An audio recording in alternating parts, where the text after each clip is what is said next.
Bien, bonjour à toutes et à tous, chers collègues. Alors, je vais déjà rectifier le titre.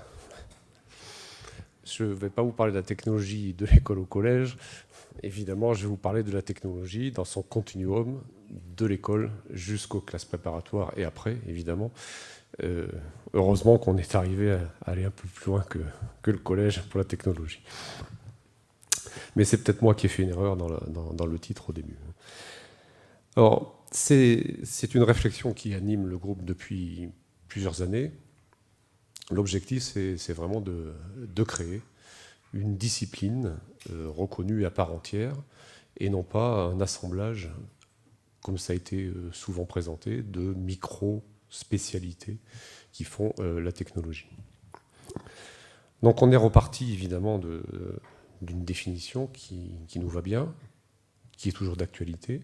Ça n'a pas changé. La technologie, c'est bien la science des systèmes artificiels qui sont créés par l'homme, ce qui est important, pour répondre à ses besoins. Alors, pour répondre à ses besoins, des fois on invente des besoins, mais ça répond toujours à quelque chose. Donc cette science-là particulière, je vous laisse lire, je ne vais pas tout lire ce qu'il y a évidemment sur cette diapositive. Cette définition, elle date déjà de quelques dizaines d'années, hein, donc on l'a fait vivre, on l'a imaginé. On a surtout regardé, au travers du temps, dans l'évolution des objets, ici sur une fonction particulière qui est se déplacer à vélo, comment avaient évolué les objets. Et on est parti évidemment il y a quelques dizaines d'années à ce qui était purement mécanique et qui faisait vraiment, on va dire, l'essence même des enseignements. Tout partait, beaucoup de la production, de la réalisation et des systèmes mécaniques. Et puis petit à petit, on s'aperçoit que les objets ont évolué. On a mis de l'énergie dans ces objets. Et on peut dire que maintenant, les objets qui servent à se déplacer, sans le numérique, ne pourraient pas fonctionner. Donc on voit là qu'il y a une évolution très très forte des composantes mêmes et du corpus de connaissances qui est lié à la technologie. Mais ce qui est sûr, c'est que l'objet est obligatoire. Sans objet, il n'y a pas de technologie industrielle. Donc on ne peut pas faire de technologie, on ne peut pas enseigner de technologie sans objet. Alors l'objet, c'est pour simplifier, c'est objet, système, c'est un mot qui rassemble évidemment tout ça.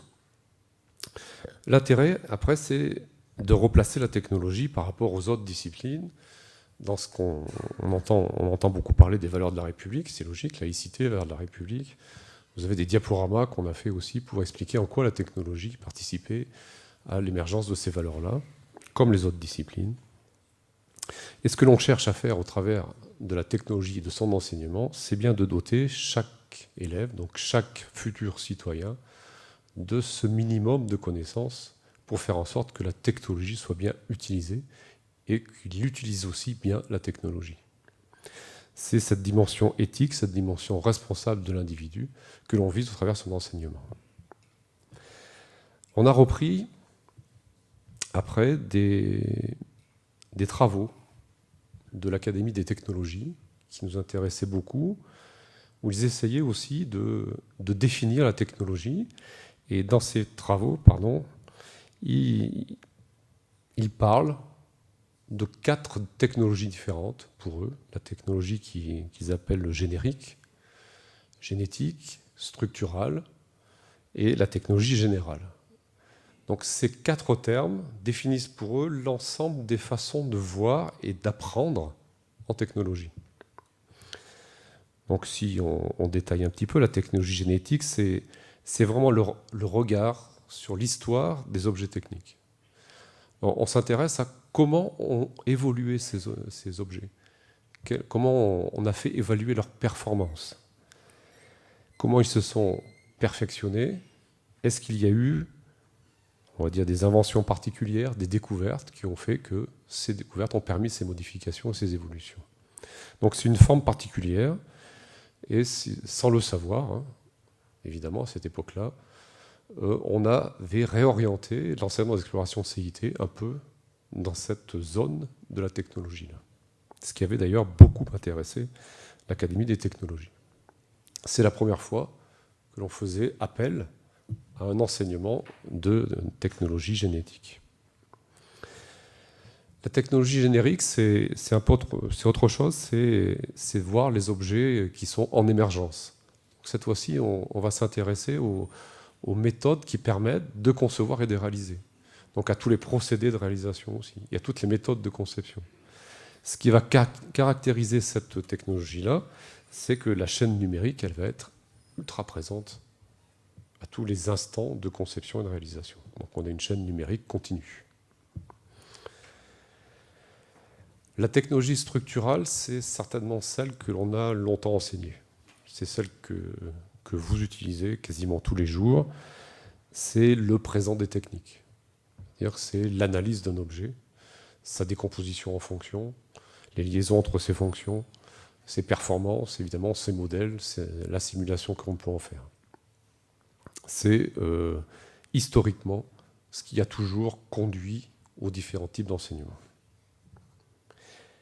Et enfin, la technologie générale s'intéresse, un peu comme la première, cette fois-ci, c'est un retour, sur les effets croisés des objets qui ont été inventés et de la société. C'est-à-dire comment ces objets ont pu transformer la société. Est-ce que, par exemple, l'invention d'Internet, qui est une invention, est-ce que les réseaux sociaux qui sont arrivés, est-ce que ça a transformé la société? Et comment? Et est-ce que ça ne va pas bouleverser aussi notre façon d'enseigner? Voilà, c'est un petit peu cette partie-là.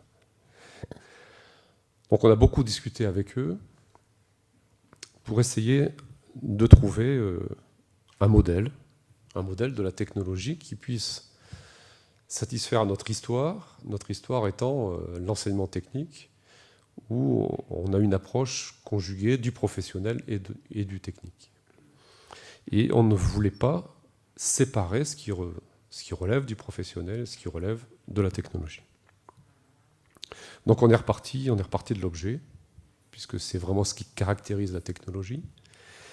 Et on a imaginé que la technologie avait en fait 3 dimensions. Une dimension scientifique et technique, qui paraît évidente. On est dans les sciences, mais on est une science à part entière. On n'est pas une possibilité d'application de sciences physiques ou de mathématiques. La technologie est une science à part entière. Une dimension socioculturelle qui n'apparaît pas immédiatement, mais qui est pour nous extrêmement importante, et une dimension, on va dire, d'ingénierie design, si on caractérise la technologie, mais aussi des métiers d'art et d'industrie, quand on va beaucoup plus vers le professionnel. Alors, l'intérêt, c'est de regarder, à travers ces 3 dimensions, qu'est-ce qu'on y fait, quoi. Qu'est-ce qui sont les verbes d'action caractéristiques, en fait, de ces 3 dimensions-là. La dimension scientifique et technique, c'est celle que vous pratiquez le plus. C'est vraiment représenter les objets, c'est les analyser, les modéliser, les simuler. C'est aussi faire l'examen de toutes les solutions constructives, au sens large, que l'on peut trouver sur un objet. Ça veut dire que cette dimension impose d'avoir un objet à disposition pour, évidemment, explorer ces solutions-là. La dimension socioculturelle, elle, c'est différent. On va, en fait, interroger l'objet dans son environnement socioculturel ou socioprofessionnel, tout dépend où on se situe. Donc là, on a besoin non seulement d'un objet, mais on a besoin d'une lignée d'objets. Parce que pour comprendre comment a évolué l'objet, qu'est-ce qu'il a fait évoluer. Donc là, il nous faut vraiment, et vous retrouvez ça, cette notion-là de lignée d'objets dans le dernier programme de technologie au collège. Enfin, au collège, au cycle 2, 3, 4 d'ailleurs, donc c'est beaucoup plus important que le collège. Et enfin, vous avez une 3e dimension pour nous, ce qui est cette fois-ci, on va dire, plus caractéristique des enseignements technologiques et professionnels, c'est vraiment la notion de concevoir. Donc imaginer, créer, concevoir, réaliser. Ça peut être simplement aussi maintenir, tout dépend évidemment, les métiers auxquels on s'intéresse. Donc il y a aussi une notion derrière de geste professionnel. Et vous voyez que finalement ces trois dimensions-là nous permettent de couvrir l'ensemble des secteurs, on va dire professionnels et techniques d'avant, sans rentrer dans des détails très spécialisés de génie mécanique, génie électrique, électrotech, électronique, etc., qui sont que des éléments de connaissance. La technologie, il faut la regarder avec un œil beaucoup plus haut. Pour nous, c'est ça. Et ce qui nous a paru important après, c'est de dire finalement par rapport aux travaux de l'Académie des technologies et par rapport à notre déroulé à nous, ce qu'on a essayé de mettre en place, est-ce qu'on retrouve une certaine connivence entre ces deux approches-là? On s'aperçoit en fait que la technologie structurale correspond beaucoup à cette dimension scientifique et technique, que la technologie générique et générale, c'est vraiment l'approche socio-culturelle que l'on cherche à avoir, et qu'enfin, vous avez la technologie génétique qui est vraiment liée à la conception des objets. Donc on retrouve complètement en fait dans ces deux approches qui ont été faites à des moments différents, selon des impulsions différentes, par des gens complètement différents, on retrouve en fait cette logique-là. Alors à partir de ça, il faut essayer de bâtir la relation avec les moyens à enseigner, la façon d'enseigner, la pédagogie qui va derrière. Et on voit bien que derrière la dimension d'ingénierie design, on retrouve bien la démarche de projet. C'est du collaboratif. On ne va pas faire cette dimension-là, on ne va pas enseigner cette dimension-là en faisant du cours classe entière. Ça n'aurait pas de sens, puisqu'on est là pour concevoir. Et si on conçoit avec les méthodes d'aujourd'hui, on conçoit en collaboratif, donc on conçoit en groupe. Démarche de projet, donc. Si je regarde la dimension scientifique et technique, je vais retrouver plutôt une pédagogie axée sur l'expérimentation, sur la résolution de problèmes, voire sur la démarche d'investigation. Démarche d'investigation qui est à fond, évidemment, dans la partie socioculturelle. Là aussi, c'est pareil, il n'est pas question de confier un enseignement autrement que par une démarche d'investigation, donc de groupe, une activité collective derrière. Donc on peut aussi relier, finalement, ces trois dimensions-là aux démarches pédagogiques employées.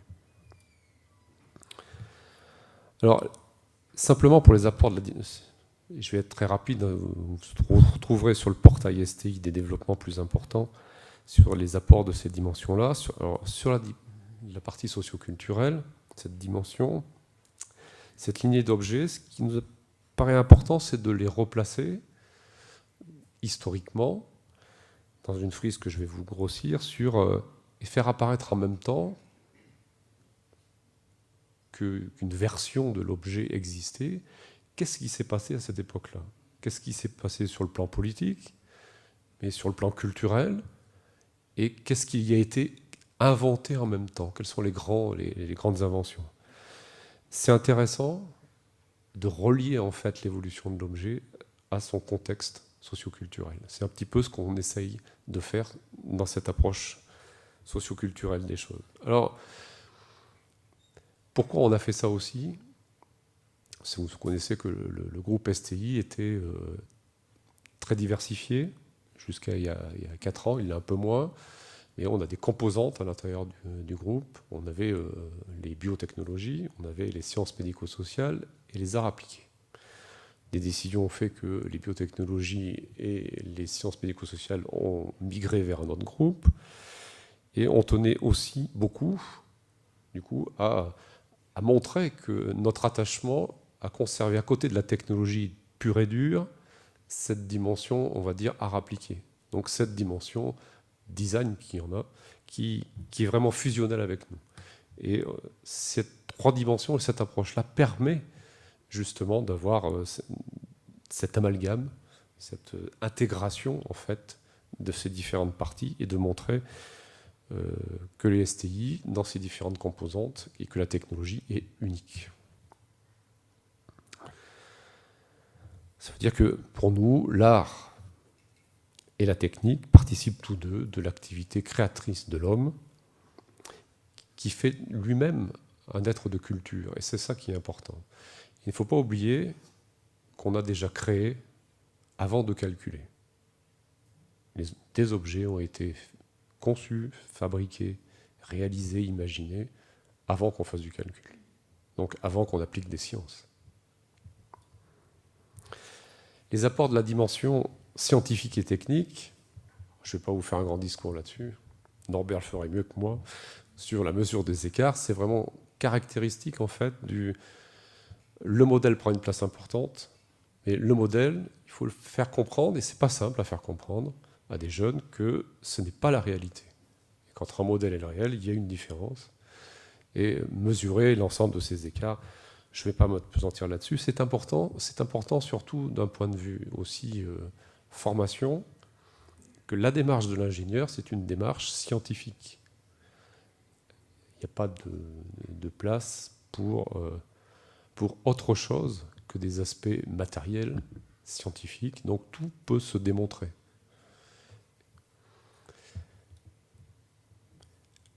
Deuxième point extrêmement important de cette dimension ingénierie design, enfin un premier point, pardon, sur la dimension ingénierie design, qui est en train de bouleverser le contenu et la façon d'enseigner dans nos BTS. Tous les BTS rénovés récemment introduisent de manière massive le travail collaboratif. C'est-à-dire qu'on ne peut pas, quand on fait du professionnel, élargir le champ de compétences trop sans porter atteinte au degré de connaissance derrière les compétences.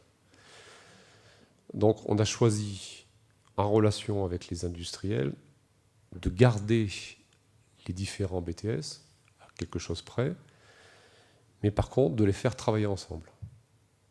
La rénovation des BTS de la mécanique, qui va entrer en vigueur à partir de septembre, impose une épreuve certificative collaborative.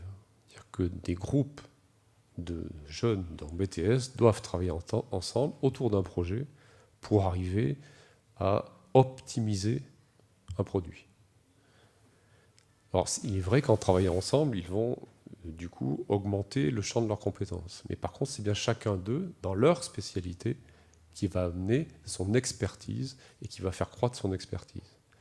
C'est-à-dire qu'on calque évidemment les méthodes de travail de l'entreprise, c'est-à-dire qu'on forme nos jeunes aux méthodes qu'ils devront employer dans l'entreprise.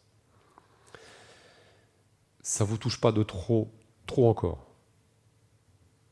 Vous n'êtes pas sur ce modèle d'enseignement encore, mais par contre derrière, il y a aussi tous les outils du travail collaboratif qui vous sont déjà arrivés, et notamment tous les outils qui permettent qu'un électricien, qu'un mécanicien, qu'un informaticien travaille sur des outils de description uniques.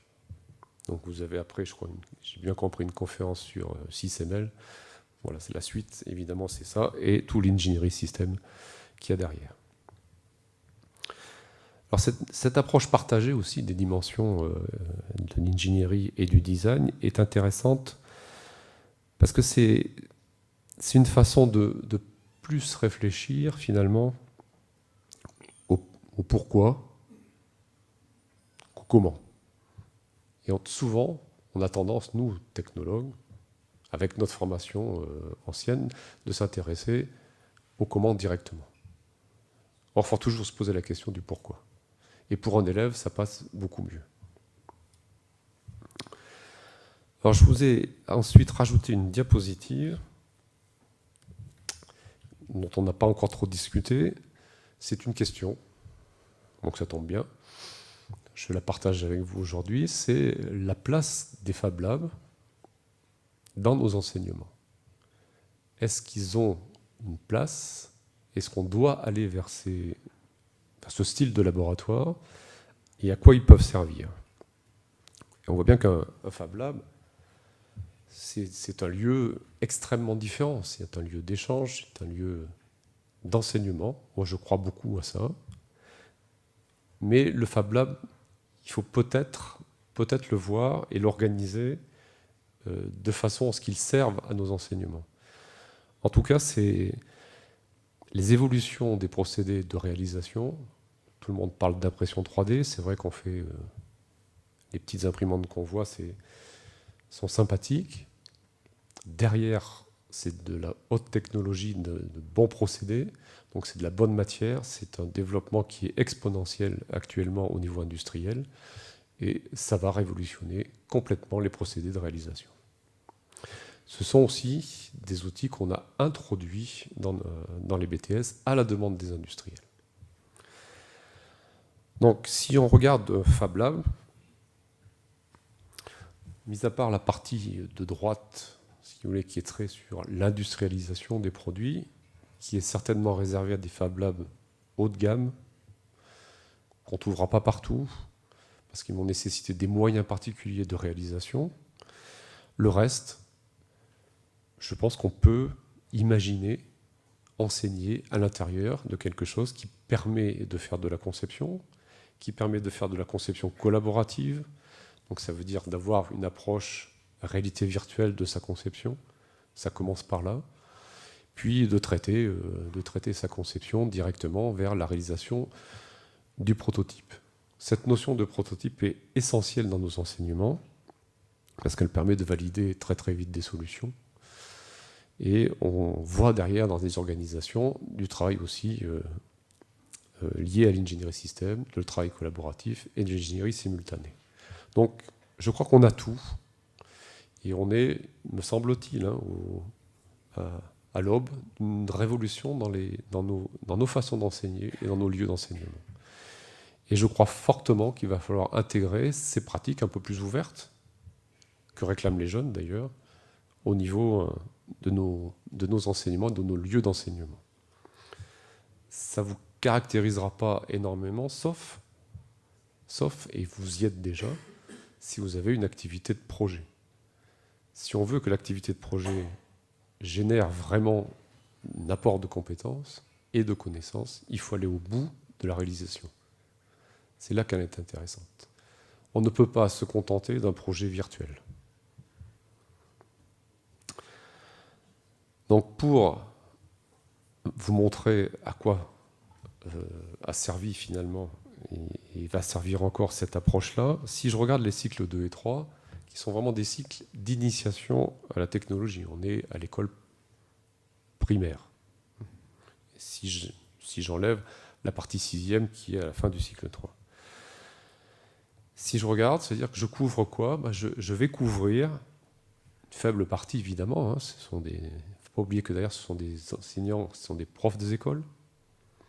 Donc ils ne sont pas vraiment formés à la technologie, donc à l'enseignement de la technologie. Il faudra faire passer des notions de technologie, donc il faut qu'elles soient simples. Donc on a complètement centré l'approche de la technologie sur la dimension socioculturelle et sur quelque chose qu'il ne faut pas négliger, c'est l'imagination et l'esprit créatif des jeunes enfants. Donc ce n'est pas la peine de s'appuyer sur la dimension scientifique. Nos collègues vont, eux, petit à petit aussi, installer, on va dire, des connaissances dans ce domaine-là, mais nous, on ne peut pas aller vers ce domaine-là au début avec ces élèves-là. Donc voilà, si vous voulez, en mots traduit ce que l'on peut faire avec des élèves, sachant que la classe traditionnelle, quand je dis traditionnelle, la classe de l'école élémentaire n'est pas traditionnelle. C'est la classe de l'école élémentaire. L'environnement quotidien, c'est-à-dire que les objets quotidiens qu'il côtoie sont les seuls éléments qui peuvent servir d'appui. Le cycle 4, c'est le cycle de la découverte de la technologie. Là, il faut être plus ambitieux. On va plus loin. Et là, on va commencer à aborder, évidemment, le domaine scientifique et technique, par souvent de la représentation, de l'analyse, mais aussi, et on en fait déjà, des simulations. On ne demande pas, évidemment, de créer des modèles. On donne des résultats de simulation, et ça qui permettent de comprendre comment fonctionne les objets. Mais on est quand même principalement sur la représentation. On interroge toujours les objets, les évolutions, pour petit à petit aussi faire grossir leurs données de solutions constructives. Et on continue à imaginer, à créer, mais là on va plus loin. C'est-à-dire qu'il faut vraiment réaliser un prototype d'objet. Donc pour nous, l'environnement d'apprentissage du cycle 4 passe par le Fab Lab. C'est vraiment le lieu qui nous paraît le plus adapté pour faire une partie de l'enseignement de la technologie. Une partie. Parce qu'à côté de ça,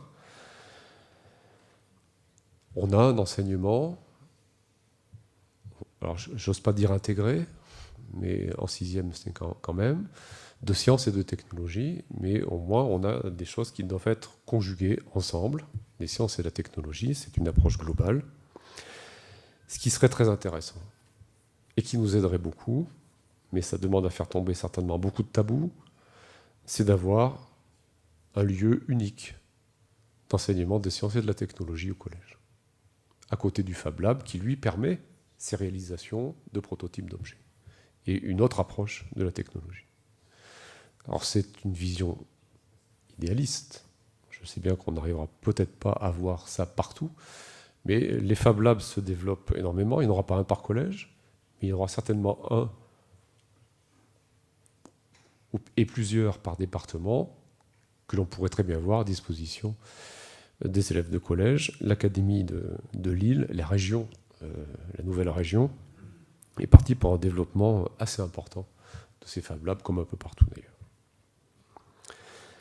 Si je regarde le bac SSI, et cette approche-là est intéressante, vous allez voir pour séparer ce qui est fait en SSI, STI 2D, STD 2A, et on voit bien la complémentarité des différents bacs. Parce que des fois, on a du mal, ou on va dire que le grand public a du mal à comprendre la différence. Voilà, si je prends le SSI, il est vraiment centré sur cette approche scientifique et technique. Voilà ce qu'il fait. Un peu de projet, mais pas beaucoup. C'est-à-dire qu'on ne fait pas trop de conception, on fait de l'analyse. Et pas trop de conception. Et cette approche socioculturelle est extrêmement limitée. D'ailleurs, si on devait réfléchir à l'évolution du programme de SSI, en regardant ce camembert, on ferait certainement les choses peut-être un petit peu différemment. Le bac STI 2D, lui, il est positionné non pas sur l'approche scientifique et technique, mais sur l'approche d'ingénierie design.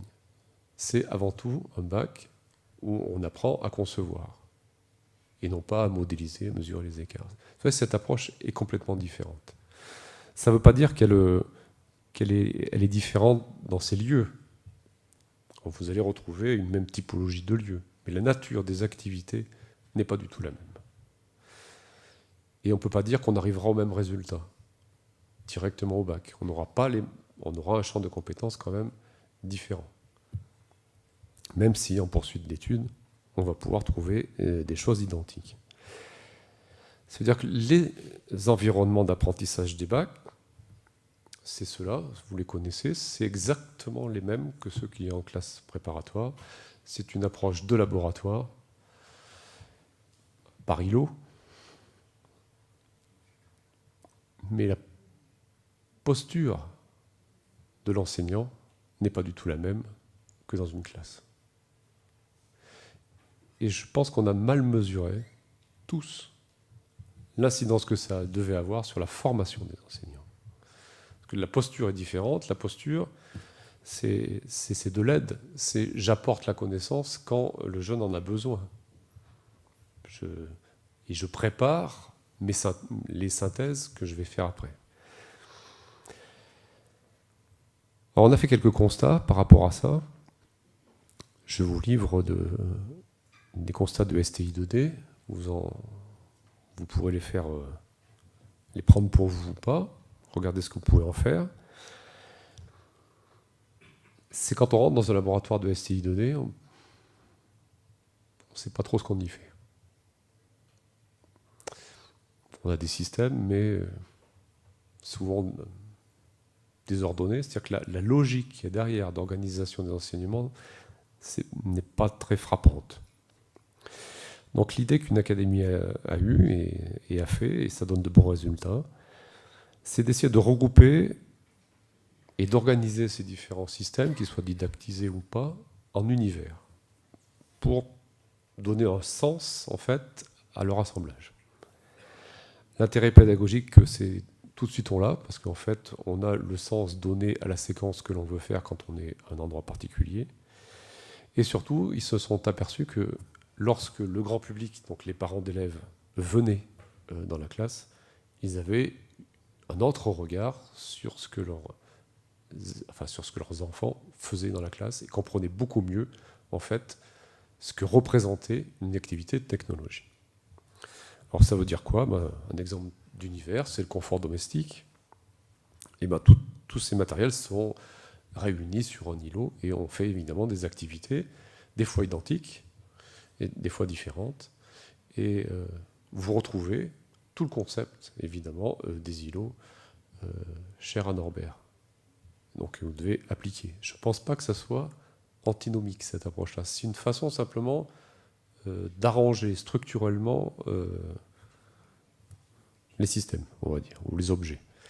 Deuxième univers, on va dire, ils ont appelé la mobilité. Ça veut dire que leur séquence s'appelle l'étude de la mobilité. C'est-à-dire que déjà pour le jeune, il sait quand il va là, il sait ce qu'il va découvrir. Il sait pourquoi il va travailler sur ces objets-là.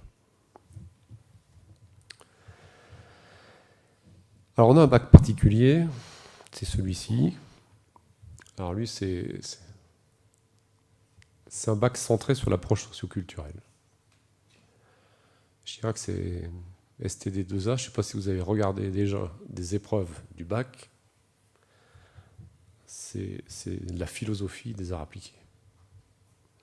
C'est très descriptif, c'est une approche très culturelle, très design. Je trouve que c'est très complémentaire. On avait essayé dans le bac STI 2D d'introduire, ça y est d'ailleurs, ces notions de design et d'architecture. Si on avait à le refaire tout de suite, je pense qu'on irait vers du co-enseignement. Je crois qu'il faut avoir... On n'est pas formé pour faire ça. Honnêtement, on peut parler du design, mais si je vous dis qu'il est peut-être plus facile de commencer de la technologie par faire une approche design des choses que par faire le montage de roulement, je ne sais pas si vous allez bien me croire. Et pourtant, tous ceux qui l'ont fait ont vu des progrès spectaculaires dans le montage des roulements de leurs élèves. C'est-à-dire qu'il faut déjà intéresser les jeunes. Et on les intéresse à la technologie en rentrant par le design, et après on va dans le dur. Mais si vous commencez par le dur, souvent il y a blocage. Donc on discute beaucoup avec notre collègue d'art appliqué, qui nous apporte beaucoup. Et cette histoire de co-enseignement, moi ça me plaît beaucoup d'ailleurs, on a vu les progrès qu'on a fait en langue. Et c'est une approche, on va dire, qui est différente, qui donne du sens. Moi, je l'ai vu bien faite à plusieurs endroits, et j'ai vu des élèves émerveillés de ce qu'ils faisaient. Ça nécessite aussi, et on l'a intégré, si vous voulez, dans les plateaux techniques, vous le devriez l'avoir en SSI, en STI 2D, c'est fait, c'est comme il y a du projet, évidemment, ça permet d'avoir une réalisation. Donc cette notion de Fab Lab, elle est intégrée dans le plateau technique STI 2D. C'est important de réaliser le prototype, mais de réaliser un prototype qui a du sens. C'est pas un assemblage de mâche à balai, quoi, ni de carton. C'est un prototype fait avec une démarche industrielle. Donc voilà, allez voir les sujets de bac STD2A, vous serez surpris. L'intérêt de cette approche, c'est de dire l'enseignement professionnel, est-ce que je peux le décrire de la même façon, quoi, pour faire en sorte que la discipline, technologie, s'installe partout. La réponse est oui. Le positionnement du bac, c'est celui-ci. On n'est pas sur des notions de conception, on est sur des notions de réalisation. On fabrique. Mais c'est exactement la même approche. On fait un petit peu d'approche scientifique. Évidemment, plus on va haut en professionnel, plus on en fait. Mais on est sur de la représentation. On n'est pas du tout sur de la modélisation ni de la simulation, c'est pas l'objet. Sur l'approche socioculturelle, c'est fait actuellement, mais c'est fait de manière séparée. C'est-à-dire qu'on a souvent des enseignants d'art appliqué qui font un enseignement d'art appliqué et un enseignement de la technologie à côté. Il y a certainement beaucoup à revoir pour mieux intégrer cet aspect-là. Et puis là, évidemment, on est sur de la réalisation pure et dure. Les environnements d'apprentissage ne sont pas du tout les mêmes. Cette fois-ci, on est dans un environnement industriel. Si on veut former aux gestes d'entreprise, il faut retrouver les mêmes environnements. Et si maintenant je vais sur la technologie post-bac, plutôt que de les séparer, je vais regrouper en fait, qu'est-ce que je peux faire quand j'ai fait de la technologie jusqu'au bac, comment je peux poursuivre ça, et quelles sont les différences d'approche qu'on peut avoir entre CPGE, IUT, BTS. On peut dire que les CPGE université, d'ailleurs, c'est un peu pareil. Vous avez un centrage très très fort sur cette dimension scientifique et technique. C'est pour ça que cet aspect du projet est important si vous voulez vraiment bien aborder l'aspect conception des objets. Et je crois que pour un futur ingénieur, puisqu'on forme quand même pour faire des futurs ingénieurs, il est important de commencer au plus tôt cette approche de la conception, qui n'est pas si naturelle que ça, et surtout compliquée. Et l'approche socioculturelle, c'est l'approche avec laquelle il faut conjuguer les apports scientifiques et techniques pour mieux comprendre les évolutions. Et ça aussi, c'est important de l'intégrer. Alors, vous voyez que les IUT, eux, ils ont un spectre assez large, finalement. Ils ont choisi ce spectre large. Ils sont aussi dans une logique de poursuite d'études, moins importante ou plus importante, enfin plus importante que les BTS, moins importante que les vôtres. On retrouve beaucoup de licences professionnelles derrière, mais certaines écoles d'ingénieurs aussi. Ils ont choisi de se centrer sur l'engineering design, c'est logique. On est dans la conception, on est dans le post-bac. Quand on passe dans le post-bac, on est dans la conception. La différence avec les STS, elle est surtout sur cette approche scientifique, où les BTS sont beaucoup moins à l'aise. C'est comme ça. Et surtout dans le champ qui est couvert, qui est beaucoup plus précis en BTS qu'en IUT. Si je fais la synthèse de tout ça, comment ça nous positionne, nous, puisque on est une discipline en émergence, si on la regarde comme ça. Nos concours, vous les avez vus évoluer. J'espère que vous les verrez encore évoluer bientôt. Mais ils ressemblent à ça. C'est vrai qu'on a gommé cette différence dans le génie mécanique entre constructeurs et fabricants. Ce qui pose d'autres problèmes. Hein. Mais l'évolution des procédés, l'évolution des objets fait qu'on est obligé d'aller là-dedans. Ça nous positionne, je crois, comme étant au centre des activités partout dans les classes où il y a de l'enseignement technologique. Alors pourquoi ? Parce que cette dimension scientifique, c'est le lien vers toutes les autres disciplines scientifiques, c'est évident. Que faire des maths, que faire de la physique si à un moment donné, on n'a pas d'application et il faut bien qu'ils se servent un peu de nous pour faire leur application. Mais nous, il faut qu'on montre qu'on apporte plus que de la physique et plus que des maths. C'est-à-dire qu'on est une vraie science. La dimension socioculturelle, c'est vraiment un lien très très fort qui nous manquait un petit peu avec les sciences humaines. Là, nos collègues de lettres sont extrêmement intéressés par cette approche-là pour essayer d'avoir des projets qui intéressent à la fois la techno et les lettres.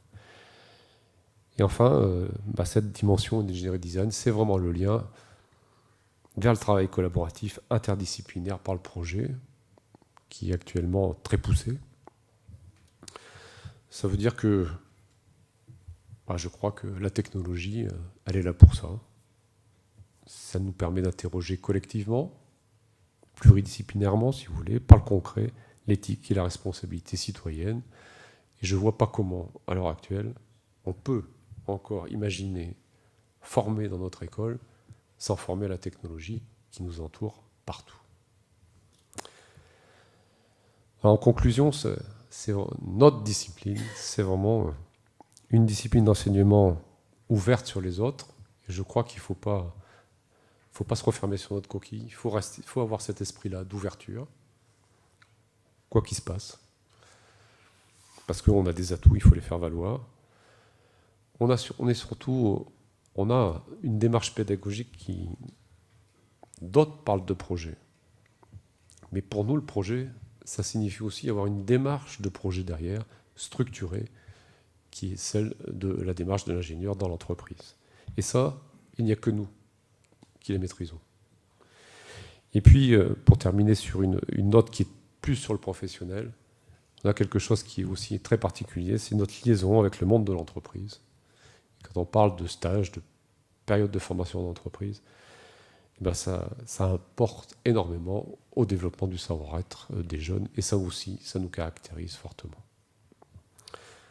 Voilà, je vous remercie. J'espère vous avoir convaincu de cette approche un peu particulière de la technologie, qui explique aussi que, et je terminerai comme ça, qu'on a besoin, je crois, d'une représentation assise de l'ensemble des enseignants de technologie.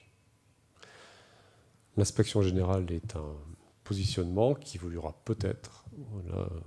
Je suis ici dans une association d'enseignants qui est très marquée, on va dire, CPGE. Je crois que si on veut construire une discipline, il faut aussi avoir les lobbies nécessaires à côté pour faire le lobbying de la technologie. C'est extrêmement important. Regardez nos collègues disciplinaires, comment ils font. Donc votre association, moi j'y crois beaucoup, elle fait des choses qui sont magnifiques sur la promotion de l'enseignement technologique par les Olympiades, notamment.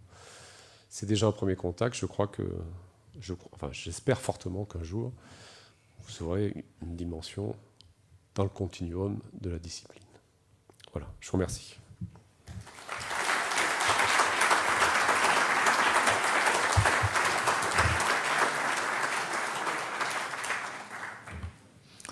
Bien, merci pour cette présentation très claire de la discipline technologie de l'école jusqu'aux classes prépa.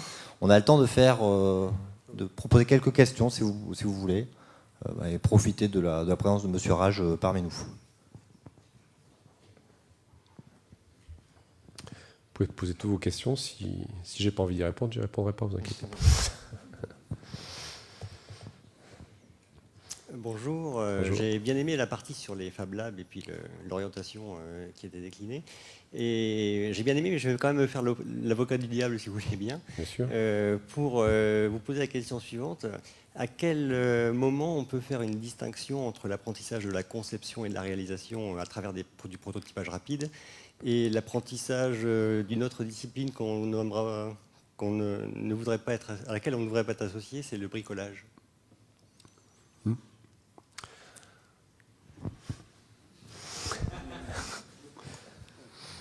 Alors, c'est un vrai danger. C'est un vrai danger, vous avez raison de le souligner.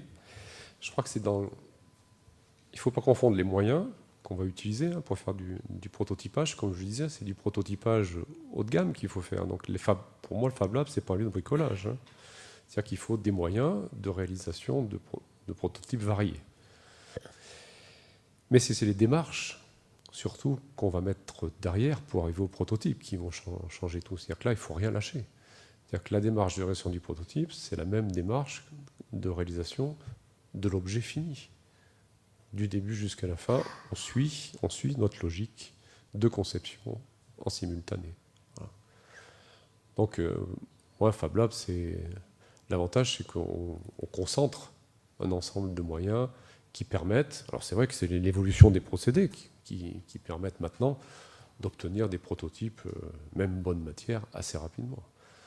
Donc il faut se placer dans cette évolution-là. Mais surtout encore, hein, pas de bricolage.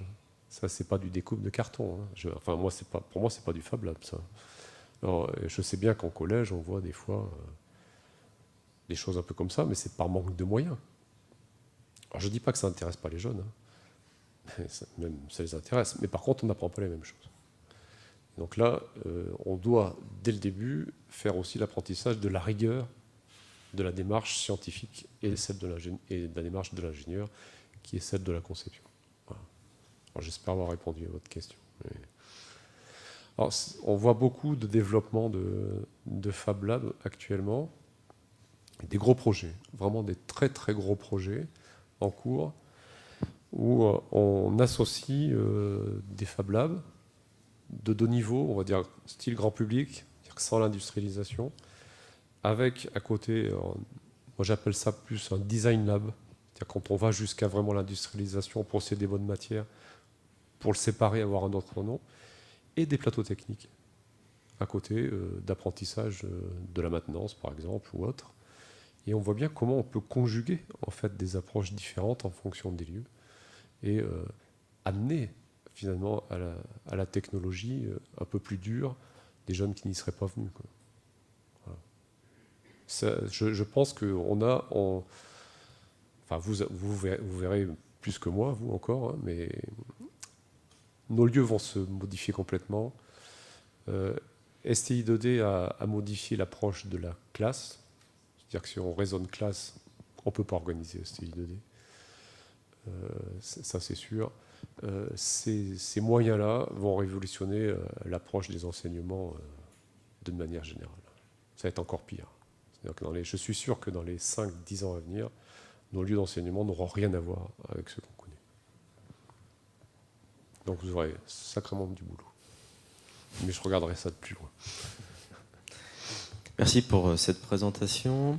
Pour rebondir sur la conclusion, je pense effectivement qu'aujourd'hui l'UPSTI est un réseau qui met en œuvre de très belles actions de valorisation de notre discipline, notamment grâce à l'investissement de tous ses membres qui fournissent une énergie assez conséquente pour cela.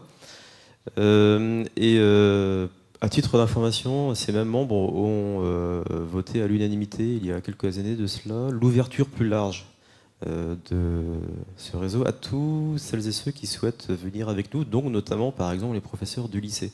Donc si les professeurs de cette discipline au lycée souhaitent venir avec nous faire la promotion de cette discipline, eh bien, ils sont les bienvenus, bien au contraire. J'avais une question. On a bien vu que le contenu des enseignements de notre discipline a beaucoup évolué, du cycle 2 jusqu'au bac plus 8 même d'ailleurs, et nous a permis de le rendre beaucoup plus attractif, de faire en sorte que les jeunes pensent beaucoup plus à venir dans nos disciplines, nous faire confiance pour bien les insérer dans leur vie professionnelle. Néanmoins, je pense que nous souffrons d'une difficulté qui est la classe de seconde. Dans la classe de seconde, il n'y a pas d'enseignement de technologie, si on l'appelle comme cela suite à cette présentation, pour tous les élèves, alors même que la classe de seconde est aujourd'hui une classe d'orientation. Donc il me semble que c'est une faiblesse et que les enseignements SI et CIT ne sont pas suffisants pour faire en sorte que massivement les jeunes garçons et les jeunes filles aussi puissent imaginer venir dans nos disciplines, suivre nos enseignements. Comment faire évoluer cela ?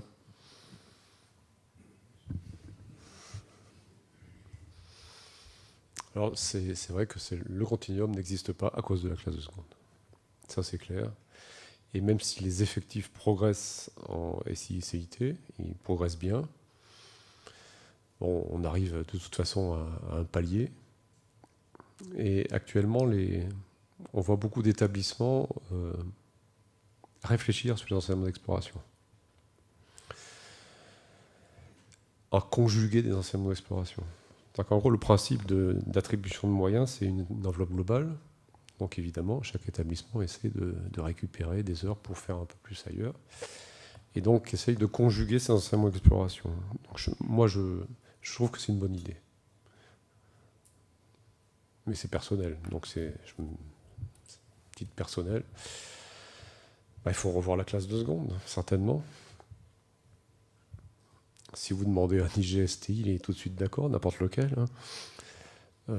Nous, on préférerait avoir moins, on va dire, moins d'enseignement d'exploration, mais que tous fassent au moins à minima, c'est-à-dire qu'on ne casse pas la dynamique entre le collège et puis la première, en gros, où certains élèves n'ont pas un enseignement de technologie. Voilà. Bon, actuellement, c'est pas comme ça, parce que demain je ne sais pas comment ce sera, quoi. Mais c'est vrai qu'on fait tout pour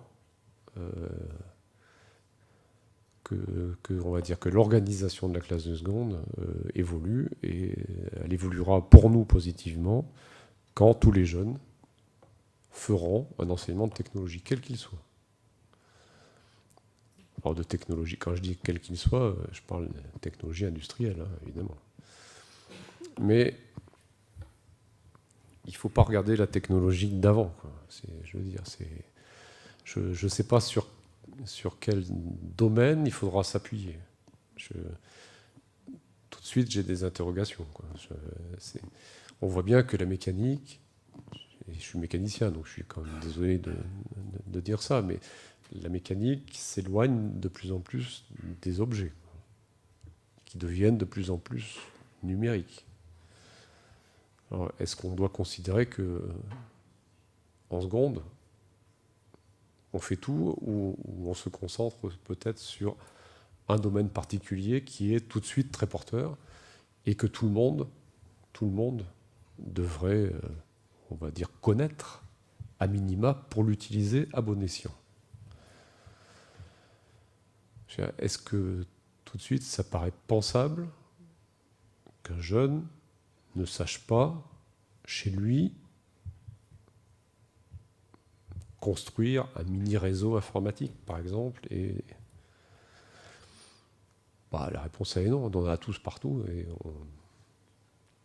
Alors que, est-ce qu'il y a un